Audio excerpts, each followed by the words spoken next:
When I was a little girl, there was...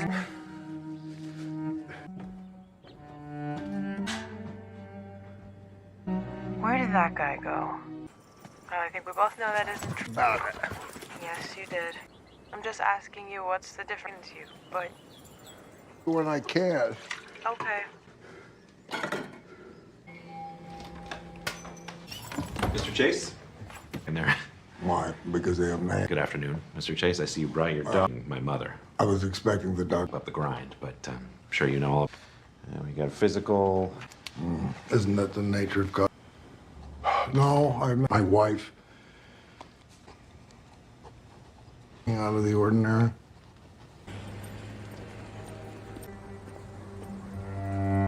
Was when things got bad with Mom. And our situation is...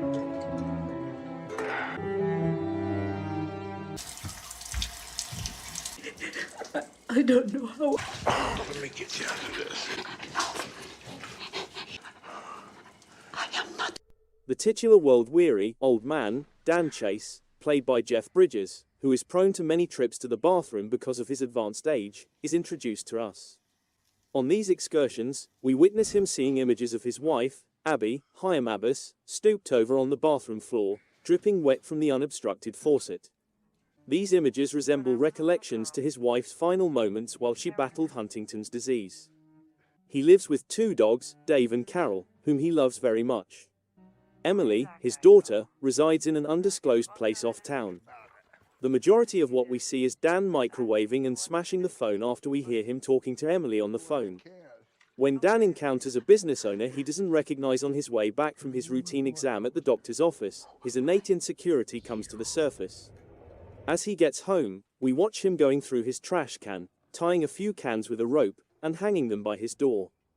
He heard the cans rustling as he slept, and found a rifle and a lantern at his bedside.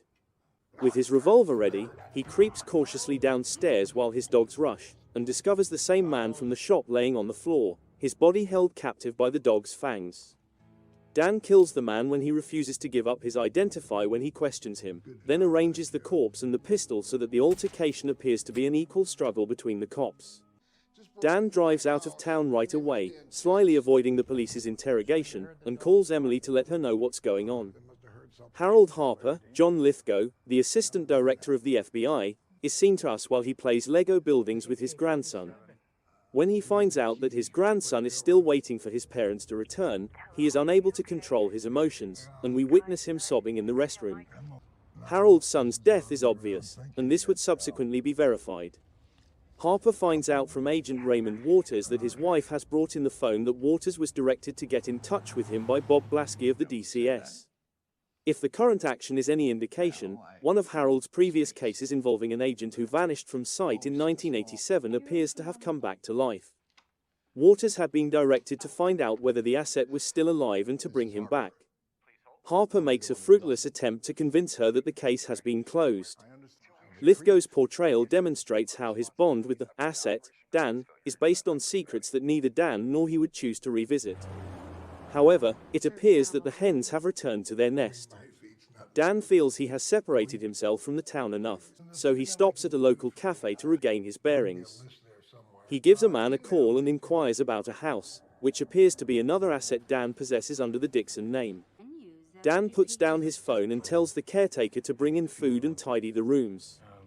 A flashback of a younger Dan talking with Abby about taking on new identities and going undercover as a married couple occurs when he notices a lady seated by herself at a corner table.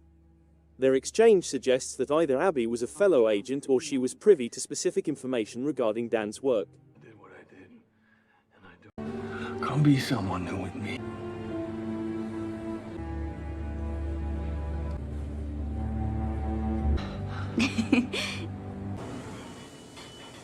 This is Harold Harper. Several laws by doing so, which are right now. I didn't know that was a thing we could do. And partly because you've got about 3... That's awful. I'm sorry. Just retired. As far as I'm to Caledonia County Airfield. But as I sit here, Hamzad wants to see you again. But I'm going to have to answer for some things that... There are only 2. Number 1, I wouldn't be so sure. Call you right now. I'm not the one who comes off looking like the bad. But she'd be safe. They're about to drive this to... It's gonna happen. And wait. And eventually... There will be agents at her door. The story goes back into the ground where I... And you get to say goodbye to her. I gave you a head start.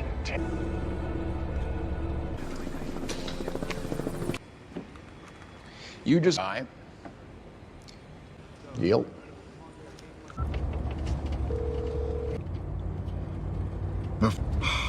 Shit. Away.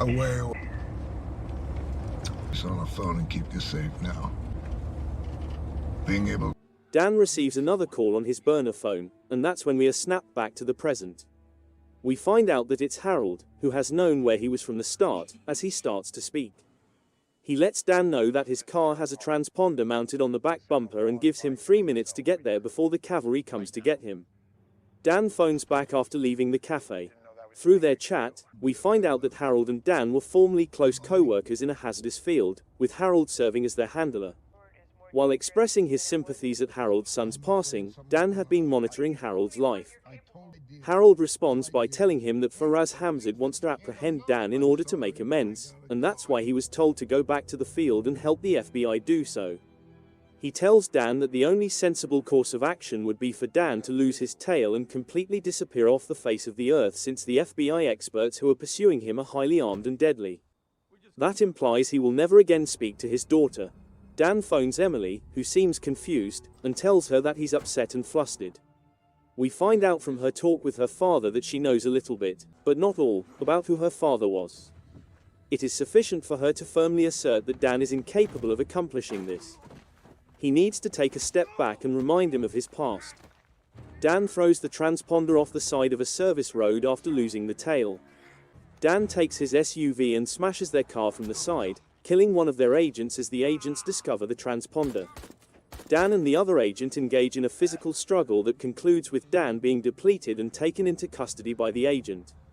Dan's dogs are shown trailing the vehicle as the agent apprehends him and departs the scene of the collision. Waters receives a call from the agent informing him that the target has been neutralized, but before he can provide any further information, Dan, who is tied and seated in the backseat, kicks the agent in the head and causes the car to flip over. Both Dan and the agent were hurt when they attempted to exit the vehicle, but the dogs got to him before the agent could take advantage of the circumstance. Dan calls Harold as the episode comes to a close, telling him that if any more men were sent after him, they would be returned in corpse bags, but if men were sent for his daughter, they would be chopped to pieces. The scene closes with the car covered in smoke. I'm sending back in peace.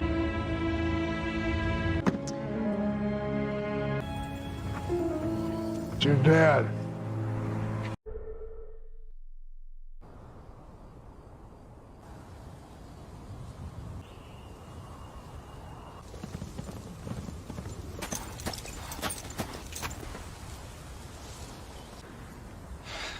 Damn it.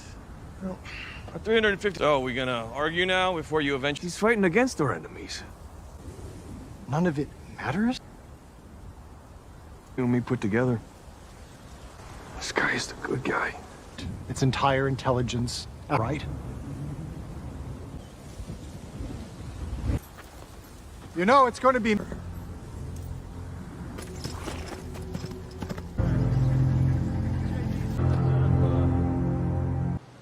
Red notice was published last to organize a manhunt. I will be... Well, there was a point. Messy, so we'd have to play by the rules. It's personal to you in ways that make... I'm gonna find him. It's your dad again. That are gonna have to... Thought that this was gonna be the last...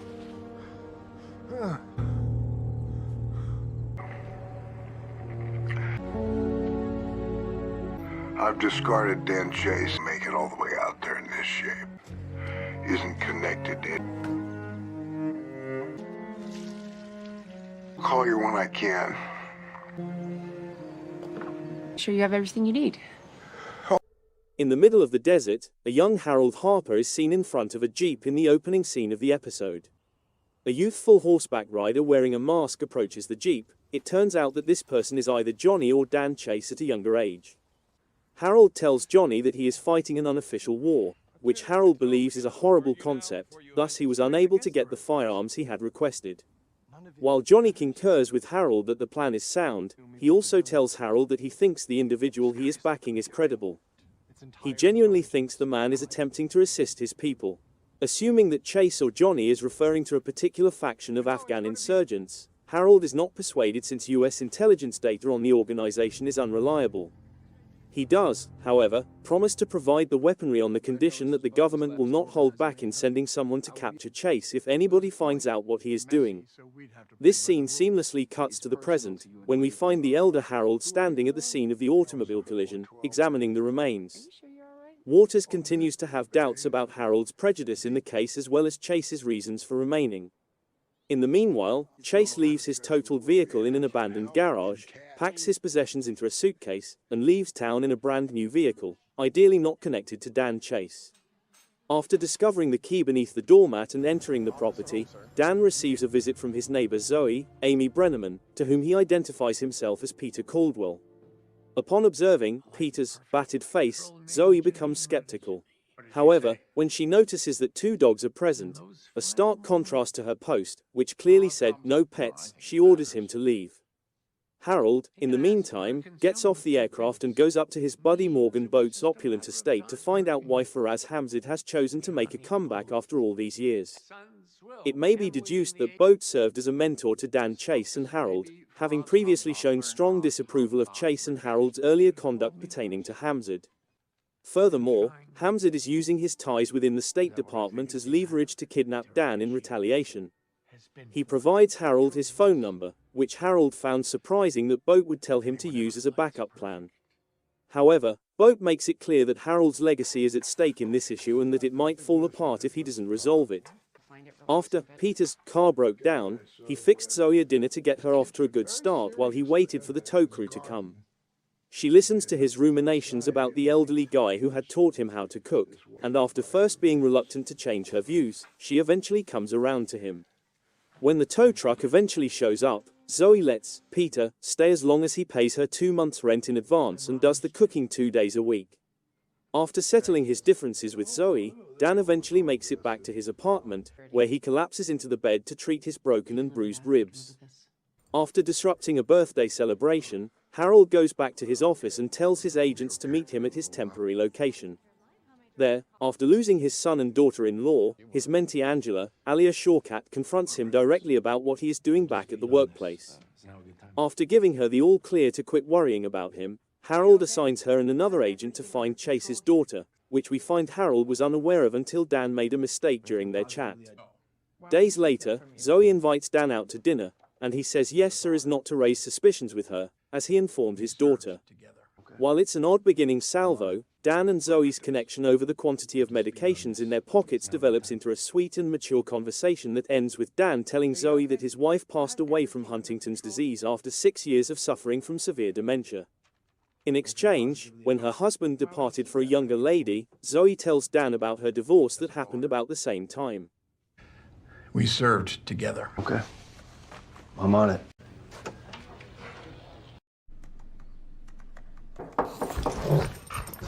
Hi there. Hi.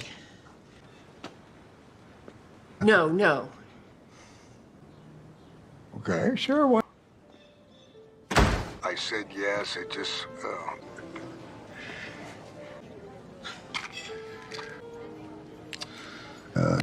Well, it prevents cognitive dementia, so I'm erring on the side of caution. How long has it been for you? Yeah, I'm just now realizing just how... 5 years. Yeah. Well, the minute I saw her. No, it's not. We raised and had a son, and there was a woman... I made it. Then let me tell you the story a different way. It made sense to me, too. I recognized the eyes. I got the courage to... I wanted to live the right life with him here. Resentfully got towards me, and... Would you tell the story that way? It's your fault. I think that's true. Maybe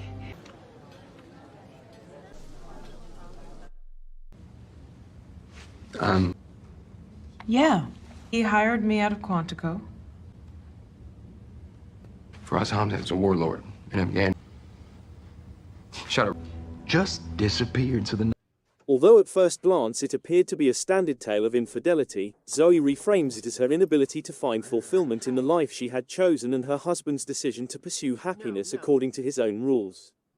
That's a clever, although self-deprecating, perspective that instantly elevates Zoe above a conventional love interest. Agent Waters at the FBI tries to scare Angela into disclosing Harold's intentions. He admits that the presence of his right-hand man, an assassin who killed scores of Russian targets, allowed Faraz Hamzat to become an even more fearsome warlord in Afghanistan. He was known to the Afghans as Barber Korkor, or the Beast Who Ate Everything, and Waters thinks the guy may have been Dan Chase. Angela inquires about the connection between this and her mentor, Harold. Waters replies that Harold was station chief there, supervising CIA support in the region, and Waters is convinced that Harold had supported Chase. Angela says that although the material was enlightening, his overt attempt to sway her against Harold was absurd. Undeterred, Waters tells her that he learned at Langley that the person who felt most passionately that they couldn't be swayed was the simplest to turn. It would only take some time. After the date, Peter peers out the window at the night sky while Zoe drives them home. When Zoe's son phones, he wants to know if his tuition has been paid. When they encounter a police roadblock in front of their home, Peter tries to cover his face while Zoe responds to the inquiries made by the officers. When they exit the car and Peter watches Zoe struggle to respond, he takes out the knife concealed beneath his knee, slices one police officer's throat, and shoots the other. Peter shoots Zoe in the head as he attempts to talk her into accompanying him to the car as she is standing covered in blood and shocked. When forcing himself to wake up, Peter grants the police permission to drive when they report that they smelled alcohol on his wife's breath.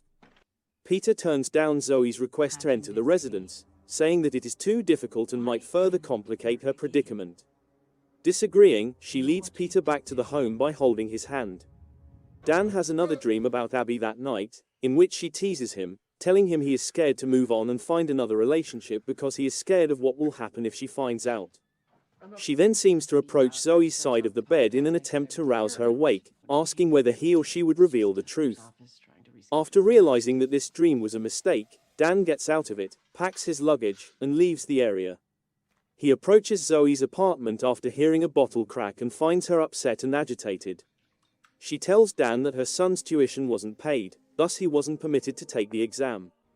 Emily discovered her check had bounced because her account had been overdrawn by $41 when she went to verify it.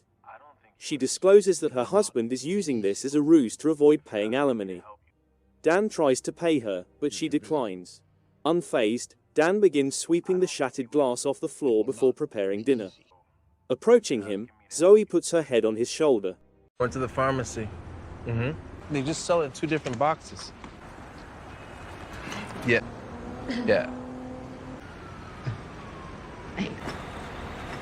I've been expecting your call. Thanks. I was offered your number. There was a good chance he'd never work. I don't think so either.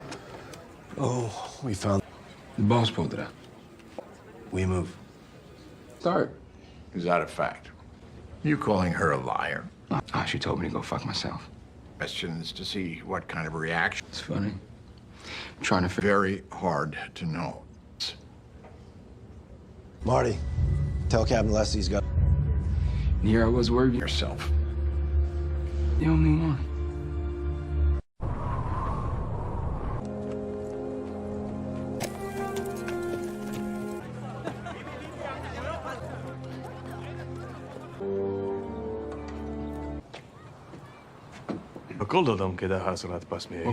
I got the guns.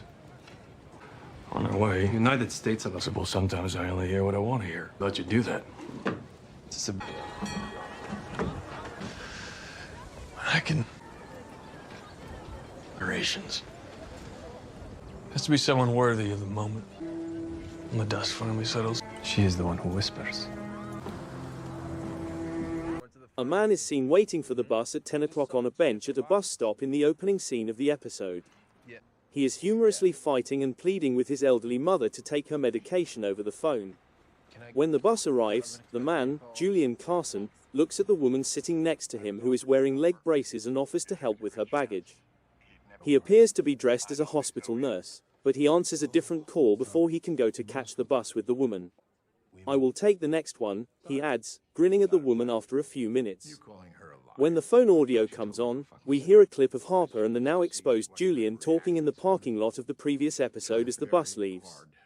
Harold Harper has employed the enigmatic assassin to look for Dan Chase.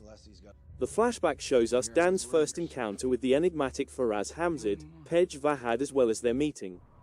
Although Hamid is appreciative of the enigmatic American's help, he is still unclear about why he joined their cause. Hamid maintains that his approval is insufficient, while the younger Dan Chase, Bill Heck, attempts to persuade him to let him battle the Russians and support their cause. Balor, Hamid's wife, has to be persuaded of his intentions as well. As the lady being carried by a camel enters Hamid's tent and lifts the veil covering her face, we get to glimpse Abby Chase, Dan's wife, in a younger appearance. The first shocking scene makes it abundantly evident why Hamid wants to capture Dan in the present. At some point in the past, Balor and Johnny fall in love and decide to flee, and Harper must have assisted them in doing so. The hens have finally returned to their nest.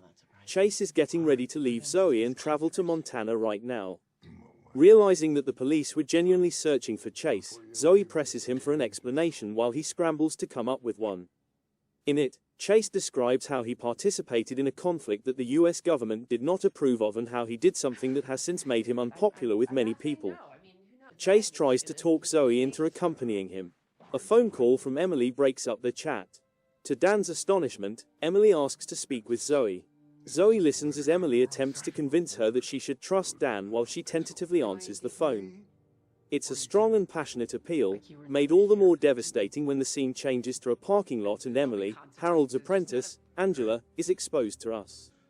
The issue of whether Harold is aware of it arises very immediately, but it is quickly dispelled when you remember that Angela refuted it by saying that Emily Chase had committed herself in 2003. However, Emily's identity simply throws another wrench in the works. By the time Zoe gets back after running errands, she requests that Dan go. We see her gradually begin to cry at the clear pain of betrayal as she leaves her home and heads for her car. Something is tapping at her window, breaking her reverie. She witnesses the dogs in Dan's vehicle becoming agitated and attempting to escape. She notices a gunshot hole as she gets closer to the window and then witnesses Dan fighting off a sneaky attacker. After a fierce battle, the attacker, later identified as Julian, manages to knock Dan unconscious. Zoe had set Dan's pets loose, but he hadn't factored that in.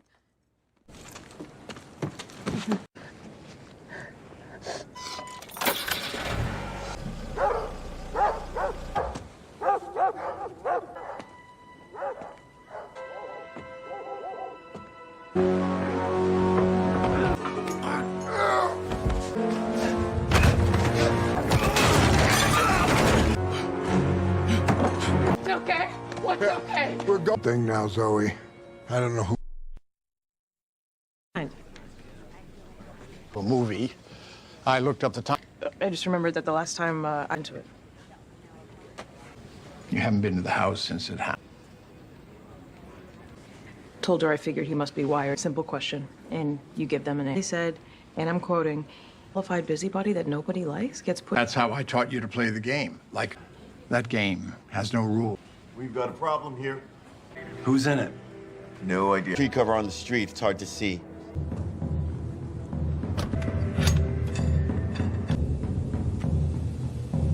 سناخو از اینجا به اونجا میریم هر شخصی که میتونه همه گیشانه جانس مبارک این مفکوری خوبی نیست. You are here to help unit strength and ISI does too. Kill a few more of them. Maybe you can even call.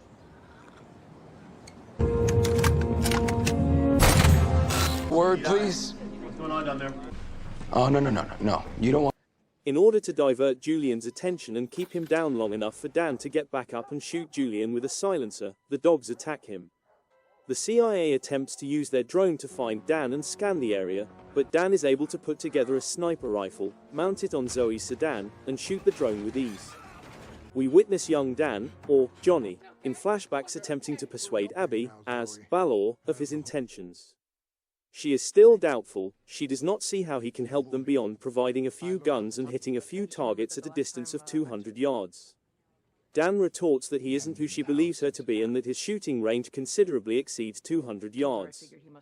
In the ensuing flashback, Dan is shown attempting to persuade Abby when they are hanging laundry out to dry.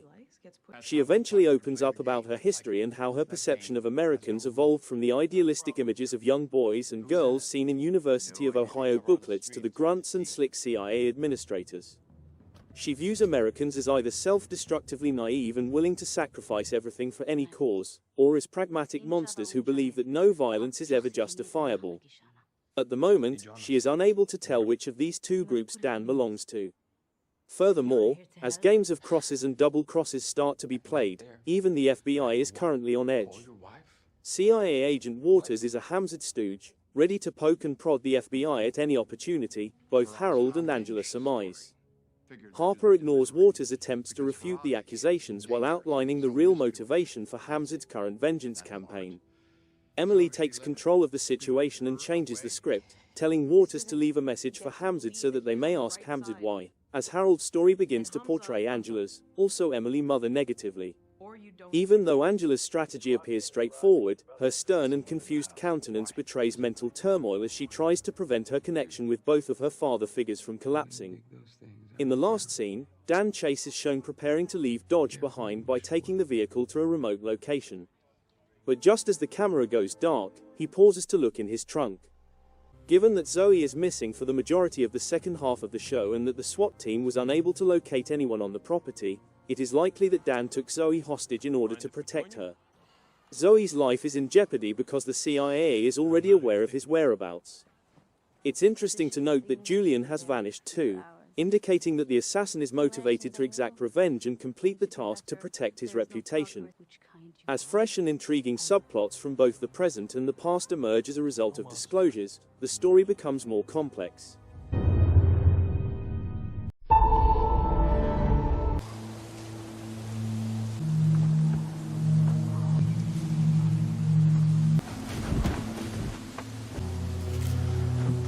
Would be to apologize. Whoever hired him was alive and safe. Ask you to do some questions.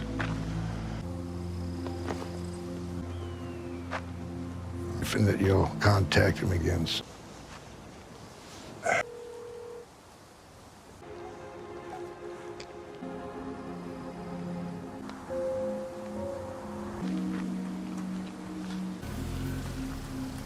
Across the board. Negative. We made contact with her son. She called him. His father is the assistant secretary. Took issue with Henry's presentation. That a lot of them do bad things and... Hero. Spider-Man. Me, any of that. Was half his aunt. I should have been there a lot. Why not? She's gonna know we lost him. Wife, they're gonna see that they need you. Had a reaction. Visible man in all this. Knew about her, that might be a piece of an answer. What she made. Good night, kiddo. Okay? Yeah. The assistant director. Have a meeting while we... The fourth episode of The Old Man picks off right where the third left off, with Dan Chase peering inside his car's trunk. He reaches in, does a quick motion, then takes a few steps back and waits for Zoe to free herself.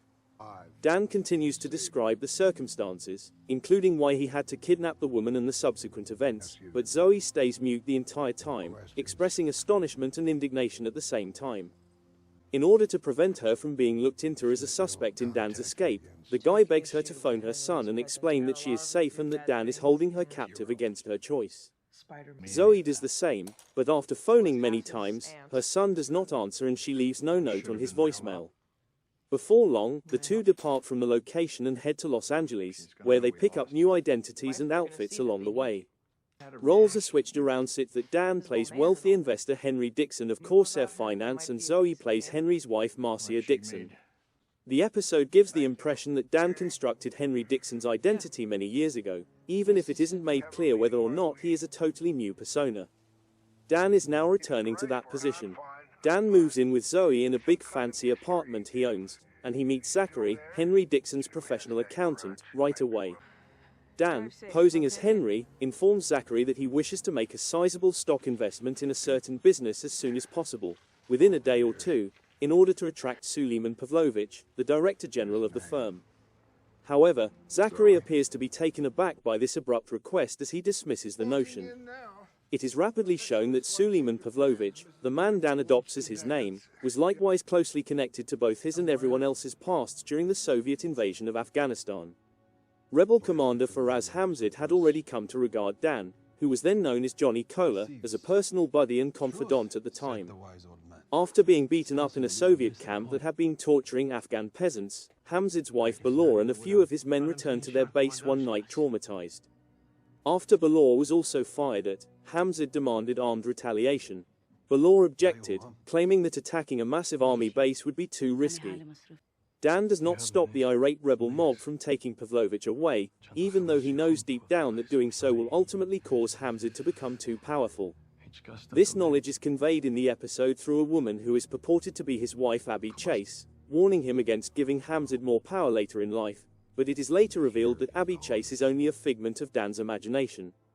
Suleiman Pavlovich most certainly survived the ordeal, and now Dan wants to get in touch with him, possibly because the man has knowledge of something Dan would want to remain a secret forever.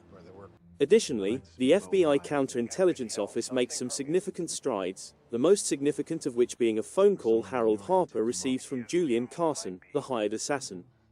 Carson, still recovering from his gunshot wounds, tells Harper that he believes Dan Chase knew the police would arrive soon after Carson and that there were indications throughout Zoe's house that Dan was prepared to go.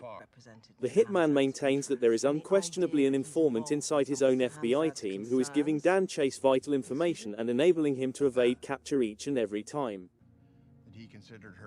By the name of Johnny Cola.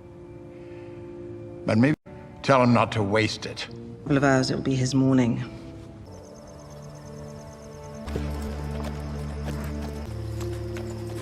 راز آب شد تا به حال یک شما با اوزن موافق باش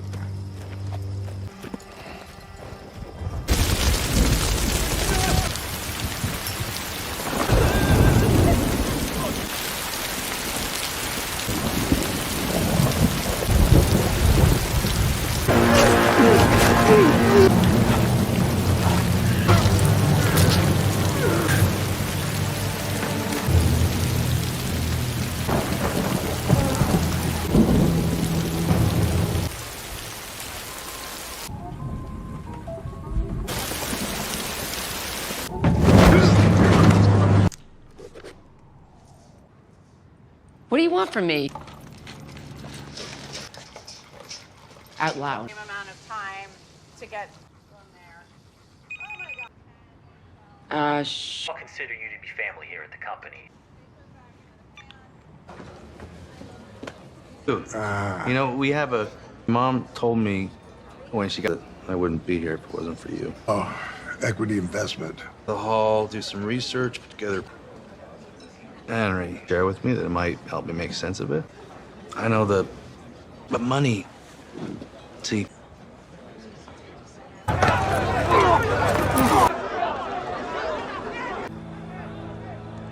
Nothing else to me.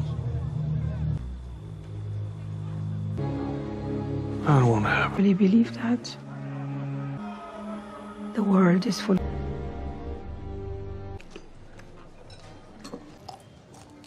Do you know what Miss... Yep. Starts to piece things together after this and becomes doubtful if this is truly occurring. Oh, really? After Harper and his group scheduled a meeting with the lawyer for Faraz Hamzid in an attempt to speak with the man face to face and find out why he is looking for Dan. But this meeting puts Harper in a very dangerous place since the lawyer makes it very evident that she and her group have proof that Harold Harper assisted Dan Chase in escaping, and she even brings up the one phone conversation Harper made to Dan in The Old Man, Episode 1. When the lawyer denies any such inquiries about her client, the FBI assistant director tells her about Hamzid, Balor, and Dan's entwined romantic past. Harper responds by trying to emphasize his significance in guiding Faraz Hamzid toward all the answers he is seeking. The lawyer promptly contacts Harper to let him know that Hamid will only conduct a talk with him if he takes the requested private airplane to an undisclosed location in 30 minutes. Harold Harper is forced to comply even though he is aware of the risk involved in heedlessly carrying out the commands of a man who was formerly the head of an armed rebel organization. His loyal protege, Angela Adams, goes with him. Dan Chase comes home to the LA flat after a long day's work to find Zoe waiting for him at the dinner table. The two appear to have adapted to their new duties to some extent, as Zoe was previously observed rehearsing Marcia Dixon's signature. She assumes the whole persona of Marcia Dixon and hands Dan a letter, threatening to deliver it to Henry's office right away if he doesn't comply with her requests. She is requesting a divorce from her husband, Henry, according to a letter she sent to Corsair Finance, and Dan and his business will undoubtedly run into serious problems as a result. His plan to remain hidden from intelligence services will also be shattered since his cover will undoubtedly be revealed. Now that she has expressed her desire to assist him, Zoe demands that her value be upheld. She demands half of Dan's money and belongings, and she is adamant that her sudden actions are not motivated by money but rather by a desire to protect herself and gain leverage over him rather than being a puppet controlled by Dan Chase's whims. Emily always felt that there was something secret about her mother, even though her mother remained by her side till the end. She shares this with her co-worker Ray Waters, stating that she has always felt as though something about her mother, a former life that she may have had been kept concealed from her. Emily's connection with her father also amounted to covert phone conversations after her mother passed away, or maybe when she grew up and secured a position in the FBI. With the exception of the opening phone conversation in The Old Man, Episode 1, all of her conversations with Dan also center around the impending risk to their life. From this moment on, Emily's life begins to progressively spiral into a catastrophe. Emily has struggled to maintain her distance from the few relationships she has formed, in contrast to her father's espionage instincts, which required him to constantly become close to people in order to do his work. She cannot quickly abandon her real sentiments and respect for Harold, even if she is well aware that he is acting against her father and at the other end of the authority spectrum. Her father urges her not to go with Harper and Ray to see Hamid's lawyer, suggesting that she leave the area and assume another name, but Emily angrily refuses the suggestion. When Dan finds out that his daughter is about to board a plane with Harper to travel to an unidentified place, most likely to meet with Hamid, he repeats the same thing once again, but Emily brushes him off again. Emily still doesn't seem to understand, though, that Harold Harper has already developed a little skepticism about her. Harold questions her about her constant curiosity in Balor when they first meet at Harper's house at the start of The Old Man, Episode 4. Emily attempts to justify this by pointing out that Balor was the third party in the entire Dan Chase-Faraz Hamid fight and that, in comparison, not much is known about the woman. But Harold is a seasoned FBI agent, and after speaking with Julian Carson, he starts to have doubts. Harold is observed observing Angela's responses when he informs Hamid's attorney about Balor and her deeds in Afghanistan. It makes sense that the lady gets excited whenever her mother's previous life is brought up. Harold doesn't appear to be acting on his suspicions just yet, and his final exchange with Ray implies that while he may have considered Angela to be his own kid, he is now deeply disappointed in her after learning that she has been working against him. And the truths that inhabit. A woman and her son. She falls to her knees, and just then she looks up at the horizon. Emerges, the boy is right, and then she looks to the sky. Me? Let's start preparing us for what happens when the door... Excuse me? Huh? Well, I guess it did. Hello, Emily. Thing from happening. Again. That's just not how... Been someone different as long as I've... I am... I must have taught you, Borch, and make me out to be the villain. But as soon as this plane... Unspeakable things are stored. I feel the old ties... It isn't you.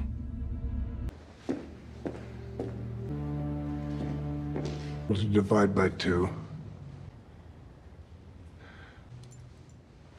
I'll go tomorrow, early morning. Come with me.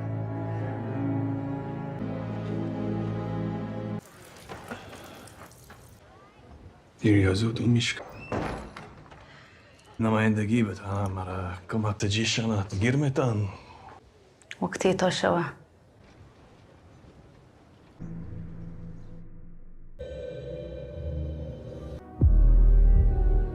Harold Harper, John Lithgow and Agent Angela Adams, Emily, Alia Shawkat are shown in the opening scene of the episode on an aircraft.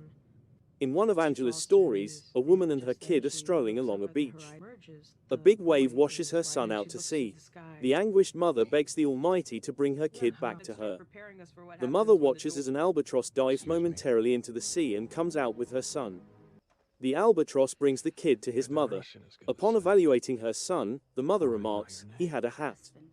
Harold asks if the narrative is supposed to be funny. She says she's getting him ready for the unknown after reminding him that their destination is uncertain. What does Harold think about Angela? He acknowledges that before calling her Emily, she felt like family. She informs him that she got the position because to the influence of her father, Dan Chase, Jeff Bridges. He hesitates to name her Angela when attempting to talk about the matter. She tells him that she is the same person she always was. He brings up the years she spent lying to him. She swears that over their whole relationship, she has remained faithful. When the plane lands, he insists her make a decision between Emily and Angela. In a flashback, Bill Heck's character Dan Chase listens to a woman speak to him. Returning to the present, Dan gives Zoe, Amy Brenneman, a long look before leaving in silence. He provides her with the login credentials so she may check the amount of her account under the identity, Marcia Dixon. She acknowledges that she is perplexed by his abrupt change of heart. Before informing her that he is departing for Morocco tomorrow, he cautions her that Emily's safety has been jeopardized. She asks him to clarify the situation. If she accepts to travel with him to Morocco, he says he'll let her know. Dan and little Abby Chase, Lean Lubandi, see a Russian guy being tortured and crying in anguish during a flashback. From the room steps a blood-stained lady. They are reassured by the young Faraz Hamzid, Pej Vardat, that the man will finally break. Dan advises him to ask for help from the CIA. She begs him to stay put. He acknowledges that the CIA is not now on his side. When the guy eventually breaks down, she worries about what he could say. What is she alluding about, he wonders. She adds that now is not the right moment to have the chat. Abby is asked by Dan why she thinks the Russian man will say something. She acknowledges that she's worried the man will find out who she really is. He implies that she is a Russian spy on Hamzid. She acknowledges helping the GRU undermine their opponents so that Hamzid may accomplish his goals. He threatens to hang her, her husband, and maybe even himself if they find out. He might tolerate that, she argues, but not her other secret. She describes to him her meeting with the widow of a tribal leader after an unidentified guy passed away at her door. She says she was informed by the Russians that a group of Greek pirates found a copper mine that contains uranium and lithium, which Russia is in dire need of. He asks her why she isn't speaking after telling her that the discovery would guarantee Hamzid the presidency of Afghanistan. She cautions that males may become antagonistic against one another if they achieve such a high rank too soon. He assures her that Hamzid is not the kind of man who would allow himself to be subjugated by such authority. She acknowledges that it is now too much for her to bear on her own. Coming full circle, Zoe cautions him that she is not the Marcia Dixon he had in mind. He brings up the plan to steal half of his money to her. He says she's innately able to see people's shortcomings but doesn't know how to take advantage of them. She wonders if he is drawn to her because of a natural ability. It's what keeps all of us. Here is where I stand. Threat to it is the... I'm not inclined to make you feel...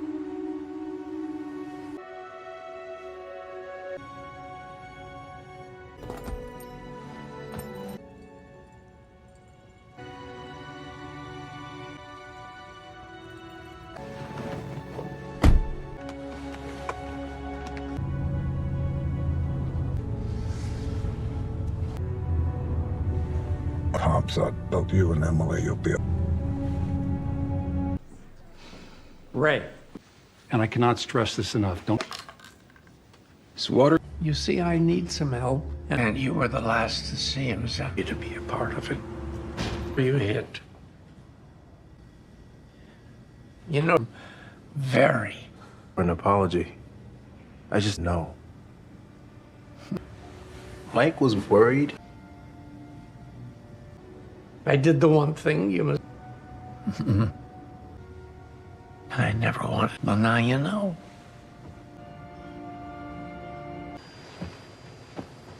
Where the hell are we? Or it could she disappeared.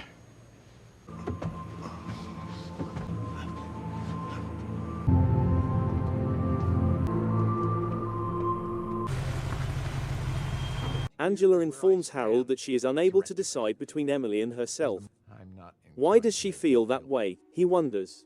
She makes the point that even though her father gave her life, they both raised her. He gave her a purpose. He requests that she drive him to Dan. She did a crime, he reminds her. She wonders whether he was the one who hired an assassin to kill Dan before SWAT showed up. She confesses to feeling deceived by his silence upon learning of her secret when he doesn't answer. She charges him with holding off on validating his supposition until now in order to gauge her response when she hears her mother's name. She is his greatest threat, Harold tells her. Zoe and Dan show up at Zachary's house. She wonders why they are visiting. He tells her that in order to approve the investment, Zachary's signature could be required. She says it could be better for her to enter as Marcia Dixon than for him to make him. He advises her to tell Zachary that she is worried about the validity of the investment. Zoe has already left when he abruptly has second thoughts. After introducing herself to Zachary, Zoe requests a few minutes of his time to talk about a crucial issue. They decide to get together tomorrow. Zoe changes his mind once he's inside his home. Upon Zachary's door answering, he is informed by Zoe that she wasn't done.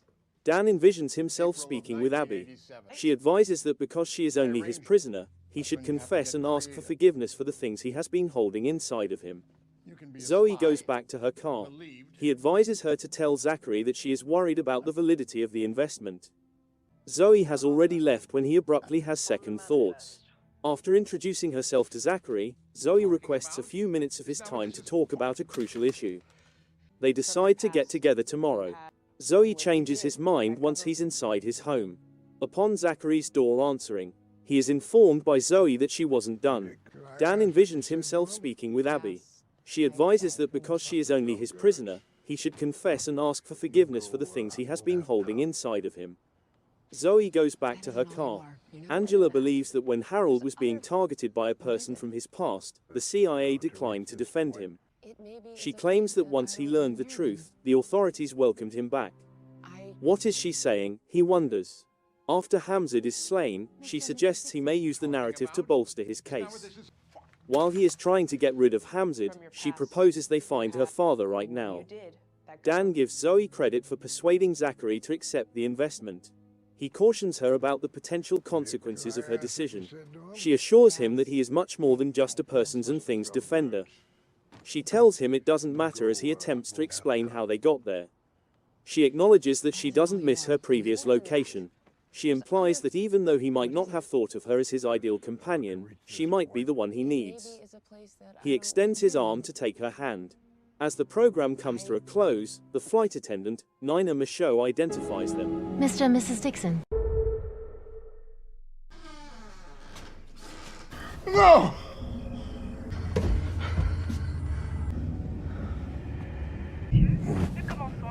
You okay? To help me get my head straight before it's still in.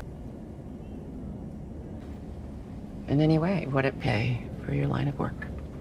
We've all agreed to pretend and you're curious whether I'm up to whatever. Headed the escape of a fugitive spot. Whether worse. Realize that this person would be. What'd you say to him? Like between you and Angela. I gave you it. Despite all he'd done, You're gonna help me now? ask me. In the middle of all that suffering, the whole, I've always felt and see where this is going. That identity may have been the name out in the wild. And you will get it. It'll be a lot better when I get back there. Shukran. Boat and over again, all the way here. I think that's what he does. I'm gonna be up a fucking creek.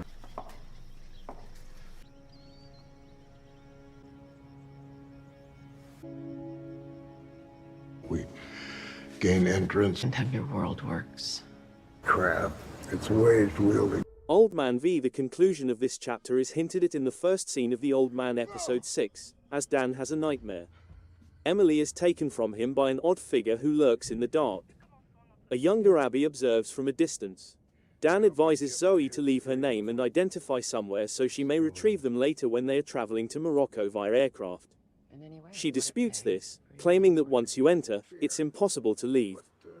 Harold receives awful news from Cheryl over the phone. The bureau is overflowing with allegations that Harold helped a wanted person flee and supported her. Cheryl gives the phone to Morgan Boat as he gets to his place. Harold confronts Boat about including Emily in his group. Boat describes the origins of it all.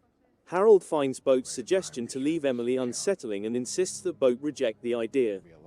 In Morocco, Waters, Julian, and his companion Mark await their assignment from Boat.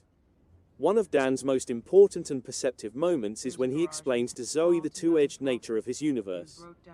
People that are similar to him utilize empathy and ruthlessness to control information. In an attempt to persuade Pavlovich about Hamid, Zoe and Dan intend to go to his event. They get to his island via boat. Dan also informs her about the way he uses the numbers in their shared bank account to communicate with Emily. Her arrival at his place is indicated by the present balance. However, Dan is unaware of Harold. Harold challenges Dan's influence and suitability as a parent, which sparks an uncomfortable discussion about sacrifice and love between Emily and Harold.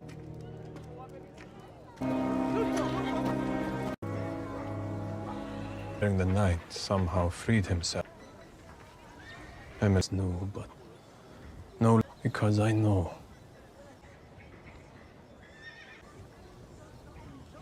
Why, I don't know why. Sometimes I believe I may love her because of what this would mean.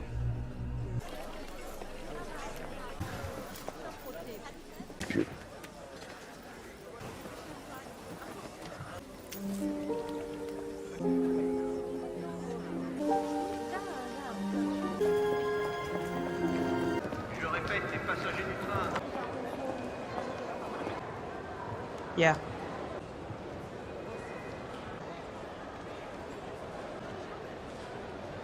Said it scared him. To help get me on a plane and send mines to disappear into the wild. Your accomplished career, my legacy, help me out. I couldn't stop. No, we're not going to do that. That's what my father's taught me. Part of the world with his resources. We both know that this has to happen. No matter where it takes.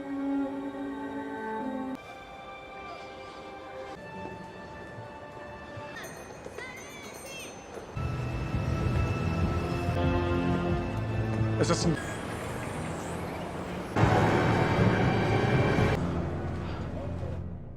In a very short flashback, Dan sets Pavlovich free in order to keep Abby safe. Hamid questions her wife's intentions and part in it. That's most likely what made Dan and Abby flee all those years ago. Dan sits Zoe down near the bar so they can talk business. It isn't the case, despite his slight uncertainty about the former Russian remembering him. Pavlovich remembers their brief encounter. He informs the ex-CIA agent that Dan's debt is still the biggest of all the debts he has.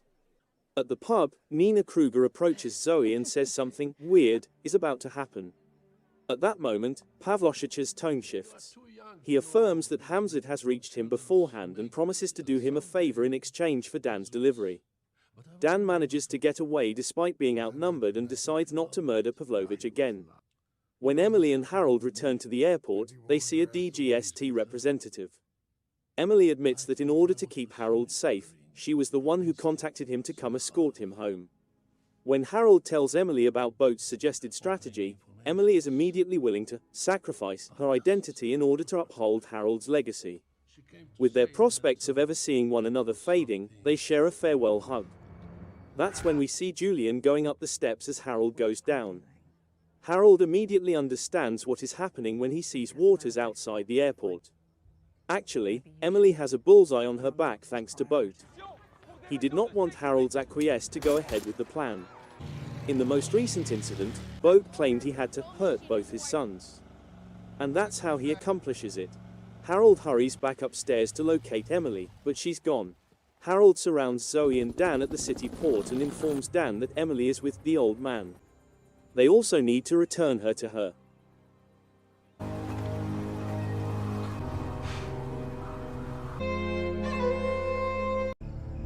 When I was a little girl, you were inaccessible. I am trying. I'm asking too many questions. Just asking. Yeah. You remember last summer?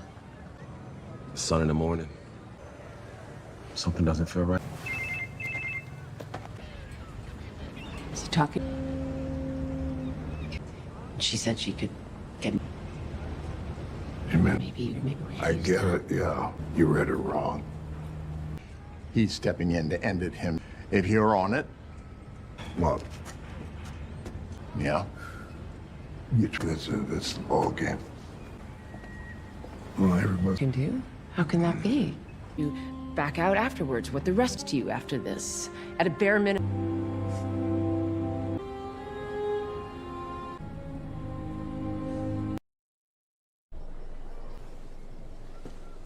میفهمم. باید سر تو خواستی که صادق باشم. باید هم میفهمم. خواستم. فکیتی ماه بندازه کمک میکنه. زیست که پوت میکنی. اورا تسلیم کن. یارزش. تی او چیز از ما پنهان کنی. ما نگران بود. توان رد الساز. Than Angela Adams, Alia Shawkat opens the program by telling a tale from her early years. In a dream, a woman queries Emily, Michaela Rose Cortez, on the completion of her task. She bemoans her inability to comprehend it. She isn't trying hard enough, the woman reassures her. Emily claims that if something were to happen, she would be held responsible, and she worries for her father's life. Get her head out of her Zed, the lady commands. In a dimly lit room, Alia Shawkat plays Angela Adams, Emily. Julian Carson, Benga Akinagbe, and Agent Raymond Waters, EJ. Bonilla talk about their time in the military. Julian is informed by Mike, Echo Kellum, that he feels uneasy about something. Harold Harper, John Lithgow, calls Waters to talk about their strategy. Dan Chase, Jeff Bridges, is informed by Zoe McDonald, Amy Brenneman, about her meeting with Hamzid's attorney. She speculates that Hamzid and the lawyer may be tense based on the attorney's face. Dan promises her that Hamzid wouldn't people who are disloyal. Harold tells Dan that Morgan Boat, played by Joel Grey, is now part of a scheme to erase everything. He claims that in order to switch Emily for Dan, Boat worked with Hamzid. He tells Dan that it's uncertain what will happen to him after he boards the plane, but it's probably not good. Dan queries Harold on his level of confidence in Waters and Julian to carry out the plan. Harold claims he has faith in them. In a flashback, young Faraz Hamzid, Pej Kellum cautions young Abby Chase, Liam Lunnany and Dan Chase, Bill Heck on the need to exercise caution while applying what they know. Abby queries what he is aware of. She hopes he was ignorant of this, he assured her. She advises he should start by being honest. He demands to know why they released the Russian prisoner after accusing him of doing so. She asks for his trust after claiming to be a faithful wife. He raises his voice, demanding to know the reality. She acknowledges working with the Russians to undermine their enemies by providing them with information. He says he knew what she was doing from the beginning. Dan acknowledges that he let the prisoner go in the interests of improving ties with the Soviet Union. According to Abby, the Russians were driven to the Panjshir by an ore discovery. Is this what she was hiding from him? Hamzid wonders. She asserts to be aware of the location of the mineral deposit. He says they may have won the war if the ore deposit had been there. She tells him that everything is proceeding according to plan. They talk until she decides she can take no more. Dan gets a warning from Hamzid that he should leave by morning now that she has left the room. Returning to the present, Julian queries Waters about his belief that Harold would fulfill his half of the agreement. Harold doesn't want anything bad to happen to Angela, Waters reassures him. Julian tells him that Boat used to be in charge of the CIA. Of despair. Pavlovich, he cultivated him. Nothing for an exit strategy, for grabs. Thing we did was for her. Pin.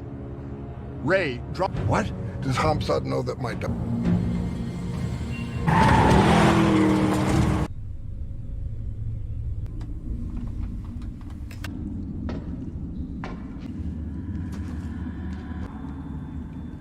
It isn't. What would you like me to call you?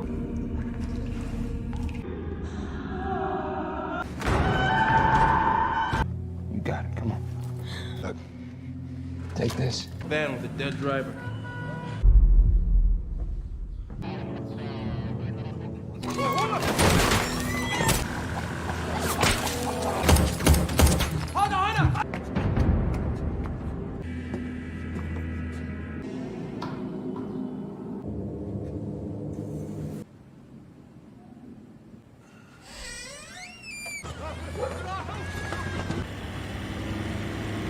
Come on! So I never asked about anyone close to you. Just your kid. Angela asked her. What the fuck are you talking about? Alive, that it would come back and haunt you, and you kid? All those years. Assistant Director Harper. According to Waters, Angela is similar to them despite being a police officer. Julian is perplexed and wonders what he is attempting to express. Mike advises that they move after alerting him to the fact that several men are lining up. When Zoe gets home, Harold asks Dan if he should worry about her. Dan tells him that Zoe is safe and wishes for her to go back to her normal life. Harold is incensed at the events leading up to and including Azamarok Air Flight 31, which prevented him from disposing of Hamzad. Dan declines to respond to his inquiry. Dan is informed by Harold about how he first met Angela. Dan disputes discussing Angela's private life with him. Claiming it's for Angela, Harold tries to get Dan to tell him what transpired on his return journey to the US. Emily sees a woman standing on the beach in a dream. She is dressed in white. She informs the woman that her purpose is to rescue her. The female claims to be her father. Harold is incensed at the events leading up to and including Azamarok Air Flight 31, which prevented him from disposing of Hamzad. Dan declines to respond to his inquiry. Dan is informed by Harold about how he first met Angela. Dan disputes discussing Angela's private life with him. Claiming it's for Angela, Harold tries to get Dan to tell him what transpired on his return journey to the US. Emily sees a woman standing on the beach in a dream. She is dressed in white. She informs the woman that her purpose is to rescue her. The female claims to be her father. Harold wonders why, with everything the US government has given him, Hamzad would risk everything. Dan questions why Hamzad would believe stealing Angela would concern anybody. Harold makes the observation that Angela is an FBI agent in addition to being his daughter. Why would he put Angela in further jeopardy, wonders Dan. Harold says they wouldn't be in this predicament today if he had followed his counsel and murdered Hamzad. Harold is told to get back to the airfield by a guy, or he will be arrested. Harold pulls out a revolver and declares that he won't turn back because, like it or not, Angela is also his child. Harold sideswipes one car and slams into the rear of another as Dan goes to the backseat. Dan opens fire, rolling over the target. Harold discovers the lifeless bodies of Waters and Mike. Dan claims that after discussing whether they required 3 tickets for Azamarok Flight 31, he and Abby decided it would be preferable to stay with the 2 he had. He implies that Harold was being tested by Hamzad to see if he was aware that there was a second passenger on the aircraft. Harold queries the identity of the extra traveler. Dan acknowledges that with his daughter around, he was unable to murder Hamzad. Dan is standing next to a sleeping Hamzad, and we can see Abby holding Emily. They quietly exit the room. Sean Musavi's character Hamzad Dresser is seen dozing off in bed. He tells the story of how he never imagined anything would stand in the way of his relationship with Emily as he slowly sits up on the edge of the bed. She was everything to him, he assured her. He shares his vision of constructing her empire. He expresses his worry over what could have happened to her when she was taken away from him. He is informed by a woman that Parwana is home. Emily gets out of a car. Upon reaching the airstrip, Harold and Dan are shown in the last scene leaving their car behind and making their way to the plane that would transport him to Hamzad. As the first season draws to a conclusion, the stage is set for Emily's 2 fathers to try to save her from her biological father.